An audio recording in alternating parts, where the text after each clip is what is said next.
Pozdrav do svi slušatelji na ESI Radio. Вие сте со емисијата Љубиша Антоновски. А ние денес ќе погледнеме две убави партии од македонската шаховска легенда, прерано од заминатиот интернационален мајстор Ристо Ничевски. Именно овие денови на социјалните мрежи некој господин постираше слика од него како шаховски коментатор, па имаше малку дискусии колку партии играл, како со кои играл и така натаму, од големите шахисти. Нели тој има два пати играно со, да речеме, светскиот шампион Роберт Фишер, кој што бил и главна причина Ристо Ничевски, инаку само 2 години повозрастен од легендарниот шампион Боби Фишер, да почне да изучува сериозно шах и практично тој предизвик и тој интерес од играта на тоа чудо дете на Роберт Фишер, значи предизвикува практично шахот да му стане основна професија, иако не е професор по македонски јазик, по литература и така натаму. И каква, да речам, радост и судбина, како и да е, значи да има два пати можност да игра со својот идол. И тоа се случи на турнирот на Солидарност 1967 година, а потоа втората партија на турнирот во Загреб и во Ровин. И интересно за таа втората партија, каде што тој игра со црни фигури, таму има една легендарна фотографија по партијата, каде што тој заедно со Фишер седат на масата на која што тука е завршила партијата, а над нив Тигран Петросјан исто нешто со раката покажува каде може Ничевски може да игра подобро. Значи таму и велемајсторот Маровиче, една толкова фотографија, обајцата млади, нели, 70 година. А тоа е практично 2 години пред Роберт Фишер да стане светски шампион. Иако обете партии, нели, нашите историки ги загуби, но сепак имаше мегдан, особено и во втората партија. И се сеќавам добро дека еднаш патувајќи некаде во чуена втора класа со возот, баш го прашав, му велам, Фишер успеа да реализира минимална предност против тебе, а тој ми одговори, тој има реализирано и помали предности од таа. Тоа беше неговиот одговор. Но за денешната емисија, за денешниот коментар, ние ќе видиме партијата против еден друг светски шампион, легендарниот шампион, тоа е Василий Смислов, ние веќе снимивме емисии за него. Партија која што е исто игра на турнирот на Солидарноста.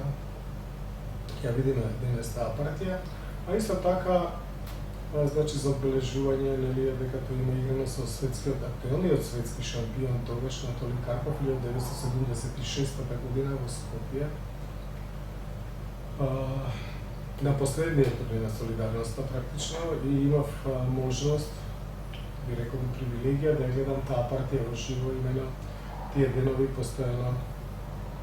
Значи дури се случуваше на 2-3 пати да избегам од часови, за да можам да ги следам партиите во Домот на млади 25 мај, денес е века Младенски културен центар.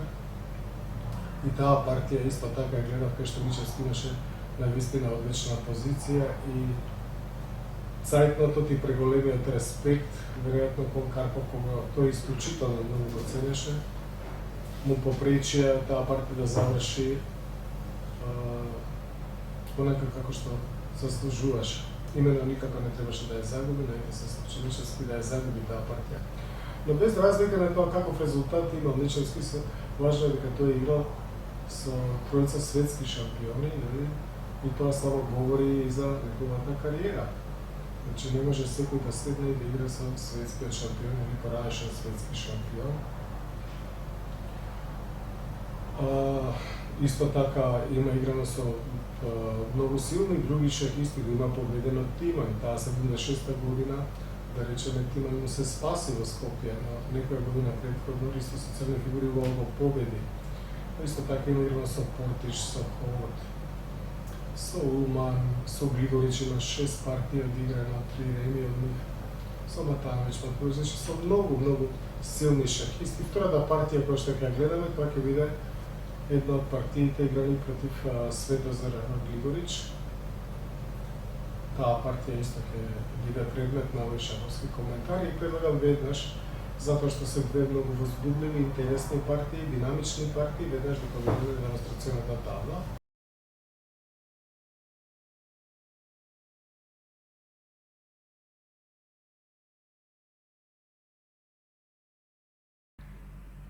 Првата партија што ќе ја погледаме, почитувани, тоа е партијата помеѓу нашиот Ристо Ничевски против легендарниот шампион Васили Смислов, играна на турнирот на Солидарноста 1969 година. Ничевски се отвори со својот омилен потек Е4, а Смислов се бранеше со кралско фијанкето или пирцова одбрана, со потекот Г6, Д4, ловец Г7, покажувајќи на тој начин Смислов дека и со црни фигури сака да победи. Самиот избор на отворањето го кажува тоа, инаку Смислов, кој што има толку голем придонес во нашата омилена игра, во шаховската игра, е иноватор на многу системи. Негово главно оружје на Е4 е потекот Е5, со многу своји интересни оригинални идеи во шпанска партија, но исто така, значи, да речеме, сицилијанска партија има поретко играно, но исто така со многу голем успех. Но и други отварања, воопшто Смислов толку добро разбирал шах, што можел буквално се да игра. Во оваа партија, значи, по Д4, ловец Г7, Ничевски коњ С3, најактивниот потек, Д6, коњ F3, C6, ловец E3. Сега црниот игра потек B5, се шири малку на дамското крило, а Ничевски ги развива своите фигури, ловец D3, B4, коњ E2, коњ F6, дама D2. Гледате, и ја напаѓа на B4, значи добива темпо, А5. И сега кога ќе видиме дека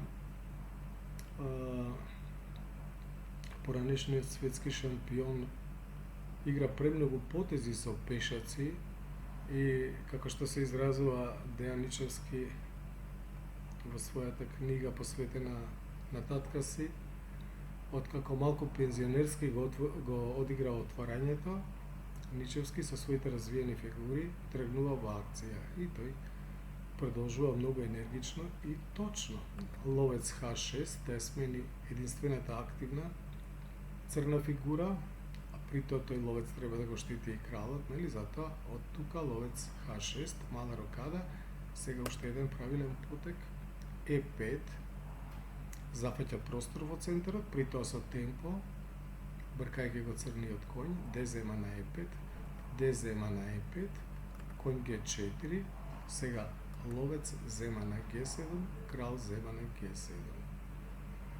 Сега белиот треба да започне акција, тој веќе ја започна практично, но да ја засили својата акција, би рекол, на кралското крило и игра H3. Прво го брка коњот, кој што мора да оди на H6.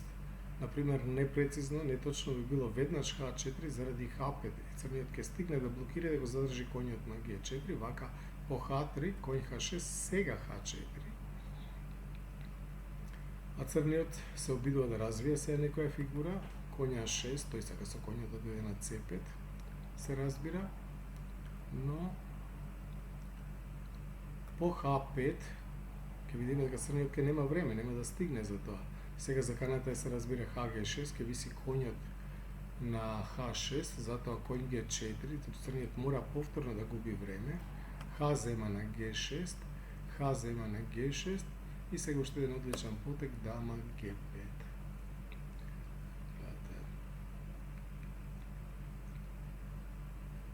Значи ова е, би рекол, прва критична позиција. Белиот има отворена H линија, има супер активна дама, активен ловец на D3, пешакот на E5, многу често сака да оди на E6. Сега има закана и коњ F4, Значи, разни удари лебдат во воздухот и црниот мора да игра единствени потези, при тоа без гаранција дека тоа ќе заврши успешно по него. Значи, топ хаосу е единствен практично потек и сега тука ова е 18-тиот потек, Ниче или Рики, како што го викаа пријателите, одигра потек кој што многу се наметнува, тоа е потекот голема рокада. Меѓутоа, решавачкиот удар беше во оваа ситуација да земе на хаос. Значи да земе веднаш самиот на хаосу. Ете, топ зема на хаосу. Сега црниот може да земе назад или со дамата или со кралот. Доколку земе, да речеме, со дамата на хаосу, белиот може да одигра дама Е7. Гледате, има многу сили концентрирани околу кралот и затоа може да си дозволи да жртвува оваа ситуација и цел топ. И главната линија би била дама Х1 шах, крал Д2. Сега се разбира, ако дама Г2, конј Г5, значи само пешекот го вратил. Значи дама Х1, дама зема на А1 е по принципиелен потек, но сеедно конј Г5 напаѓа на F7 и по конј H6 единствениот потек би следел решавачкиот удар со потекот ловец зема на Г6. Значи уште една жртва и сега практично кралот и коњот не може да се спасат против коњот, ловецот, дамата и пешекот на Е5. И плюс резервен потек коњ F4, значи тука црниот би бил брзо во мат. И затоа,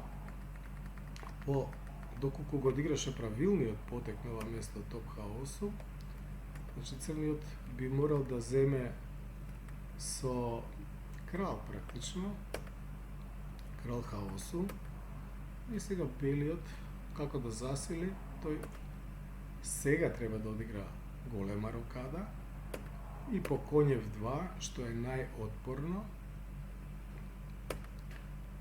Не, конј F2 практично не е најотпорно, конј F2 би бил брзо мат, дама H6 шах и по крал G8, конј G5, туку по голема рокада мора кралот веднаш да оди на G7, крал G7 и по топ H1 практично црниот нема тука добри потези.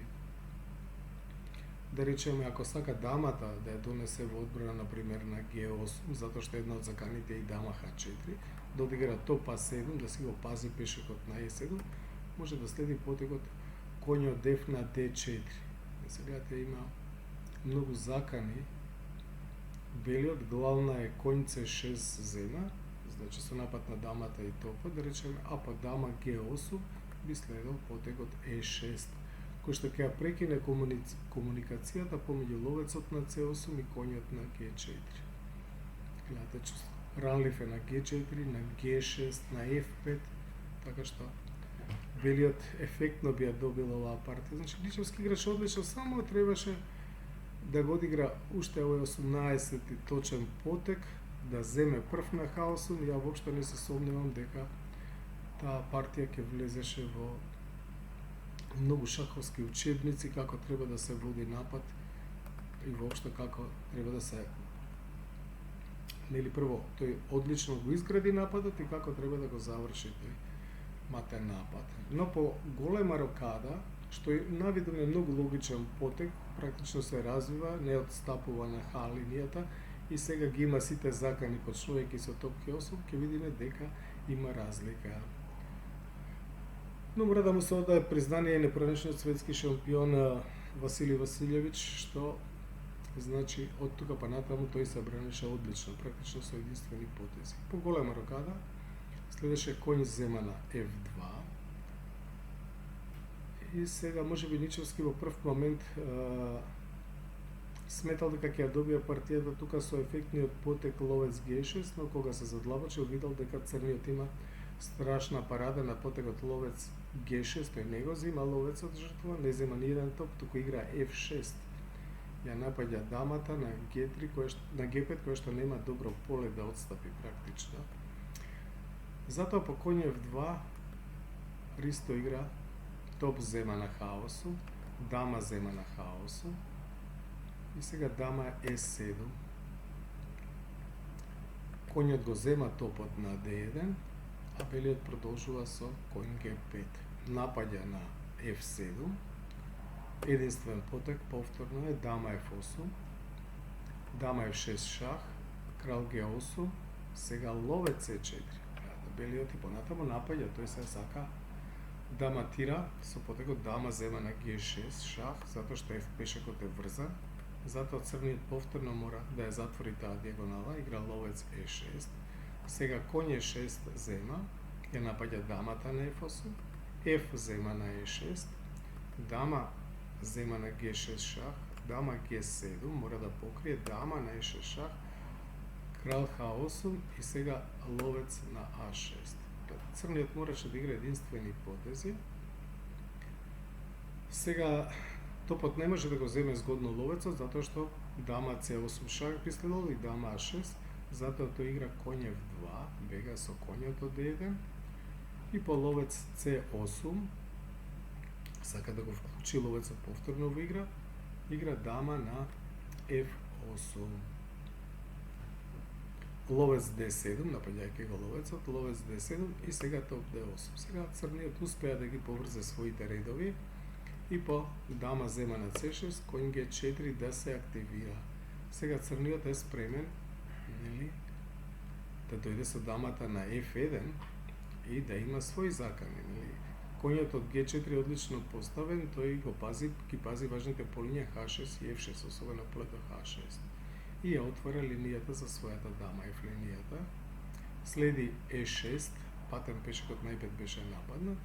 Например, ако играше место E6 дама C7, тогаш црниот можеше да даде шах на F1, тоа ќе беше исто така еднаква позиција. По E6, коњ E5, темпо, дама D5, дама F1 шах, крал D2, дама F6. Значи, Смислов изворедно се бранеше со строго единствени потези. C3, прва линија на денешните силни компјутери, Б зема на C3, Б зема на C3, дама H6.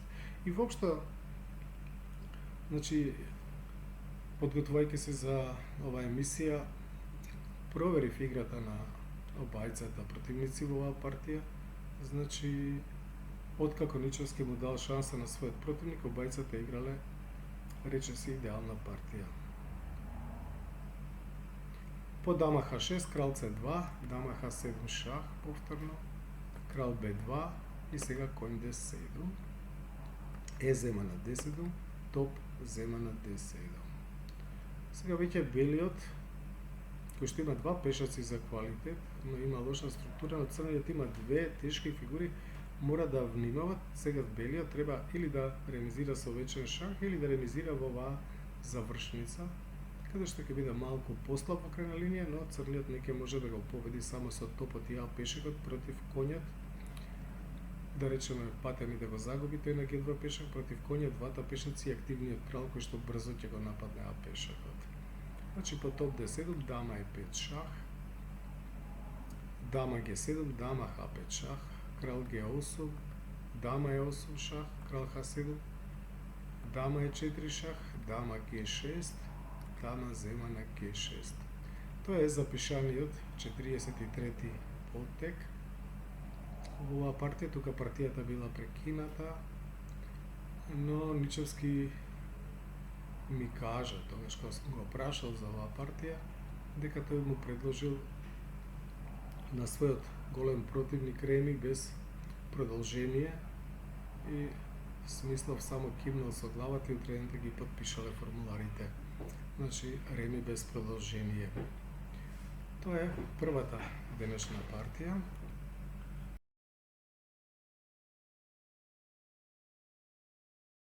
Значи, втората партија што ќе гледаме, тоа е партијата на Ристо Ничевски против легендарниот југословенски или српски велемајстор Светозар Глигорич, многократен шампион на Југославија и еден од најдобрите светски шахисти 50-тите и 60-тите години, еден од најдобрите во светот.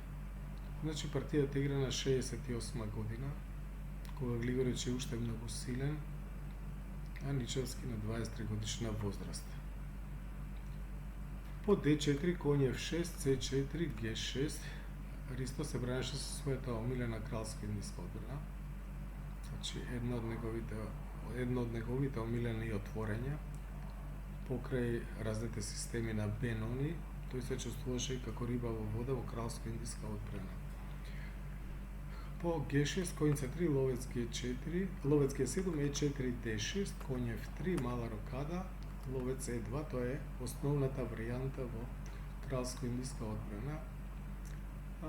Ристо знам дека не сакаше многу да игра E5 и конј C6, значи класичната варијанта која што патем речено е основата на репертоарот на неговиот голем противник во оваа партија на Светозар Глигорич, кој што има разработени цели системи и има исто така огромен придонес во развојот и популаризацијата на ова многу интересно и тешко отворање, главно позиционо отворање кое што бара многу разбирање. Глигорич Ничевски сакаше повеќе да игра своји системи во кралско индиско одбрана, но тие ги знаеше многу добро и многу ги чувствуваше, многу ги разбираше добро. Значи по L2 тој во оваа партија игра ловец на G4. Оваа варијанта веднаш прави притисок на централното поле и пешак во случајот D4. Значи ловец G4, гледате ловецот на G7 и ловецот на G4. Па и коњот на C6 и пешакот на E5 ќе прават контра игра против централниот пешак D4. По ловец G4, ловец E3, коњот F на D7, ја отвара дијагоналата на ловецот. Сака да ги одигра и потезите коњ C6 и E5 и да се утврди по можност на полето D4. Тука белиот има повеќе одговори, повеќе можности, тој може да игра едноставно мала рокада. Интересен е и потегот коњ G1, малку да се врати назад, за по ловец E2 да одигра коњот G на E2 и да игра таа позиција со просторна предност и без голем ризик. Или потегот кој што го игра Глигорич во оваа партија, тоа е потегот H3, веднаш ловецот да се изјасни, ловецот се разбира зема на F3, ловец F3 и сега потегот E5. Сега белиот треба да реагира, во спротивно црниот ќе игра коњ C6 и на D5 коњ D4, затоа Глигорич веднаш затвара D5, а црниот го игра својот тематски потек F5. Значи неговата игра е во на кралското крило и се разбира F5 е и борба за центарот истовремено. Сега еден типичен потек за овакви позиции, за овие тип позиции, тоа е потегот H4. Значи сака да одигра H5 и оваа низа пешачка H7, G6, F5 да загуби својата еластичност. Затоа црниот игра H6 тука, за по H5 да затвори со F4 и по ловец D2 G5. Се гледате го врати белиот ловец назад, но затоа белите полиња во таборот на црниот се ослабени и Глигорич сака веднаш тоа да се обиде да го исползува, тој игра ловец G4. Од друга страна, тука кралското крило е запечатено и црниот не може да се плаши дека белиот тука ќе го нападне. Тој игра А5, прави упориште или подолг престој на полето C5 за својот коњ. По дама F3 игра коња 6, гледате. Сега Глигорич игра еден потек голема рокада, прашање дали е тој оптимален, се разбира. Може би можеше да игра на дамското крило самиот, но добро, да видиме. Голема рокада, коњот дана C5, крал B1 и сега еден одличен потек во стил на големиот екиба Рубинштейн, дама B8.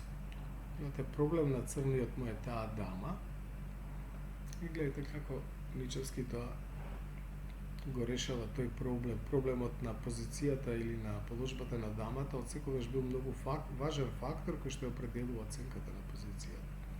Значи по дама B8, топ C1, тој игра и А4. Сега полека црниот игра на дамското крило, а белиот не се гледа што ќе превземе.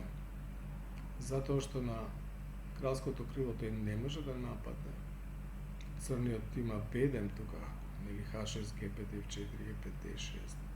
Значи главната битка се води на дамското крило, но гледате Ничевски одлично ги поставува своите фигури и затоа може би Глигорич ќе имаше повеќе можност доколку играше со кралот на другата страна, за да може да биде посигурен да го отвори дамското крило, да игра на другиот фронт. Вака по А4, топот Х на Д1, коњ F6, ловец F5, крал H8 за секој случај, G3 и сега C6. Гледате, иако противникот има ловечка двојка, таа не му вреди многу, затоа што ловците немаат отворени диагонали, а црниот сака да отвори некоја линија на страната на која што се наоѓа белиот крал и особено да го спроведе продолжението B5. Тој сака да земе на D5 и да речеме по замена на D5 да одигра B5, да се расшири уште повеќе на дамското крило и понатаму и B4 и да нападне. Да? Значи мора Глигорич нешто брзо да прави, воспротивно, значи веќе се чувствува дека е надигран, доколку игра пасивно, значи црната иницијатива само ќе расте, ќе прерасне во силен напад практично. Затоа тој реша да се да смени структурата и карактерот на играта, по Г зема на F4, F4, замислата негова е да одигра E5. Значи, затоа зема на F4 го отвори привремено змејот на G7, значи тој ловец фианкетира на G7, кој што од љубов кон таа змаева варијанта во сицилијанска одбрана, често пати го нарекуваат змеј, кој што е потенцијално многу опасна фигура. Значи го затвара со потегот E5 и по D5 зема на C6. Гледате, за да добие некои бели полиња, некои отворени линии белиот. Но црниот одлично реагира. Тој игра E4. Значи повторно го отвара својот црнополен ловец и по ловец зема на E4, сега црниот зема на C6. Б зема на C6. Значи со BC6 привремено го пази полето D5 и B5, но најважно од се тоа е што ја отвара белинијата. Белинијата, од каде што дамат, иако на B8, нели таа е тешка и далнобојна фигура, напаѓа и од осмата линија. По ловец зема на C6, тој не го бега топот, нападнатиот топ на А8, туку игра моќен меѓупотек А3. Напаѓа на мат на B2, не може B3 заради тоа што црниот ќе удари коњ B3. Значи мора белиот итно да ја затвори линијата, белинијата, затоа коњ B5, повторно уште еден меѓупотек, А зема на B2 со напад на топот. Сега кралот се разбира не смее да земе на B2, туку топ C2. Сега белиот се надева дека противничкиот пешак на B2 ќе му го заштити кралот. Дури сега по топ C2, топ А6. Ловец B4, напаѓајќи го коњот на C5, но на удар Ничевски одговара со удар, игра G4. Тој одлично ја гледа целата табла. Има одлично видување и големо тактичко мајсторство. Каде да оди дамата? Рече се сите отстапувања имаат своји недостатоци и тој игра еден потек во стил на Петросијан, дамата ја носи на H1. Иако Петросијан има партија што ја носел дамата на H1 кога кралот му е тука во близина, значи дамата да помогне кога го напаѓаат на собствениот крал. И токму со Глигорич во еднокралска индиска одбрана, каде што Глигорич со црни фигури го нападна, Петросијан и му жртвуваше фигура, Петросијан отиде со дамата во глува одбрана на H1 да го спаси кралот. Сега тој игра дама H1, се разбира тоа не изгледа многу атрактивно, а Ничевски одличен потек, дама E5, намести батерија, по долгата диагонала ослободи поле за топот од F8, нели? Тој ќе треба да работи на C8 или на B8 или на A8, зависно од тоа како ќе тече на тамошниот дел од играта. Ловец D5 и сега топ C8. Топ E1 ја напаѓа дамата, дама F5 го врзува топот на C2, конј D4 повторно ја напаѓа дамата и сега се чини дека тука Ничевски доколку го задржаше диагоналата, например од H7, каде што го врзува топот на C2, дека ќе има решавачка предност. Значи, јас, например, исто така не помнам некој со црни фигури вака да го надиграл Глигорич. Но еве на Ничевски тоа, оваа партија целосно му успева. Значи, тој оди на D7, конј B5, гледате, белиот е задоволен со реми. Сега Ничевски можеше да дојде повторно со дамата на F5, чисто да ги провери, како викаат шахистите, да ги провери документите на противникот, односно да види дали е тој задоволен со реми. Јас верувам дека со двете раце би потпишал Глигорич тука реми, би повторувал со конј D4 и тогаш можеби Ничевски можел уште еднаш да размисли доколку имал време, па да дојде например со дамата на H7, но тој се разбира дека одлично знае што се случува, не сака реми, но игра неточен потек. Конј зема на D5. Имаше уште еден силен потек тука црниот на располагање, а тоа е потекот конј D3 со напад на топот и со напад на ловецот на B4. Тоа би му донело решавачка предност. Значи дама D7 не беше грешка во никој случај, но тука погреши Ничевски во критичен момент на 5 потези до контролата, во 34-тиот потек, на 6 потези до контролата практично. Значи потребно беше конј D3. И црниот ќе беше пред победа. Штета што тоа не се случи, а кога се игра со големите шахисти, како и во претходната партија што гледавме со Смислов, значи само една неточност или слаб потек и големите шахисти тоа безмилосно и веднаш го казнуваат. Значи по конј зема на D5, погрешната замена, дамата од H1, каде што стоеше целосно во аут, влезе повторно во игра, централизирано и силно, дама зема на D5, сега топот C на A8, напаѓа на A2, но белиот веќе може полесно да дише. Тој менува на D7, дама зема на D7, конј зема на D7 и стига и да го одбрани А пешакот, игра А3. Конј е 5, сака конј D3, ловец C3, најдобар потек, конј D3, сега ловец зема на G7, крал зема на G7 и сега нападнатиот топ уште доаѓа и на G1. И гледате, сега уништува гордоста на црната позиција, тој мајоритет што го има на кралското крило, нели? Тие пешаци беа многу потенцијално опасни, но овој пешак, белиот топ сака да го изоде и тоа со шах при тоа.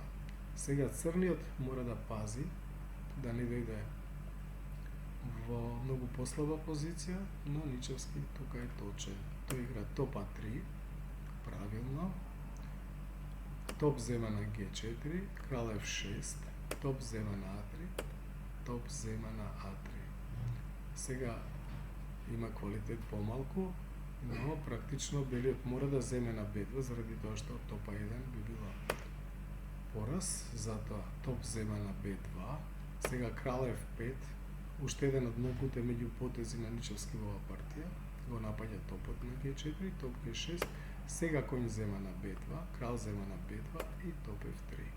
Контра игра да му даде на знаење на својот противник дека и тој има слободен пешак, топ зема на H6, топ зема на F2 шах, крал C3, топ H2, C5, F3, C6 и сега последниот точен потек во оваа завршница, тоа е потекот топ H1.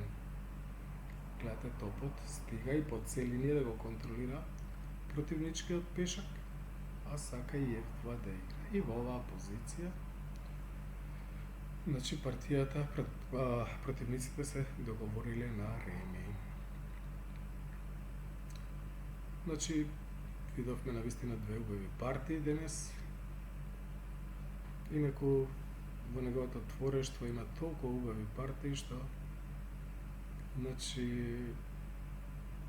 дилемата е што попрво да се покаже, што да се проанализира и да ги запознаеме нашите слушатели, нашите гледачи, значи со тие прекрасни и поучни партии. Почитувани во овие исклучително топли денови, во овие гориштини, предпоставам дека малку се релаксиравме со партиите на нашиот маестро Ристоничевски, значи прикажавме дел од неговото богато творештво.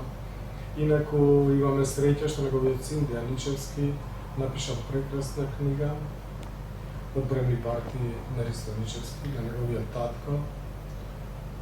Книга која што е топло препорачувам, која што е исклучително, има едукативен карактер, значи воспитан карактер, која што е напишана навистина прекрасно, и тоа не само шаховскиот дел, него и сите тие раскази, статови, значи поглавја, поточно кажано за целото семејство, за неговата кариера, за неговите патувања, за неговата работа, за местото во општеството и така натаму, за неговите згоди и незгоди.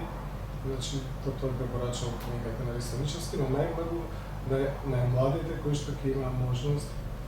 Порано имаше во Табернакул да ја набави таа книга и јас сум тука да помогнам во некој случај. Имам контакт со Дијаничевски, значи да ја помина таа книга, да ја студира таа книга и сигурно дека ќе го подобрат своето шаховско знаење и ќе добијат многу од таа книга. Тоа би било се, уште еднаш да ве поздравам, бидете со нас, вие бевте со Емисијата Шах со Љубиша Миловски.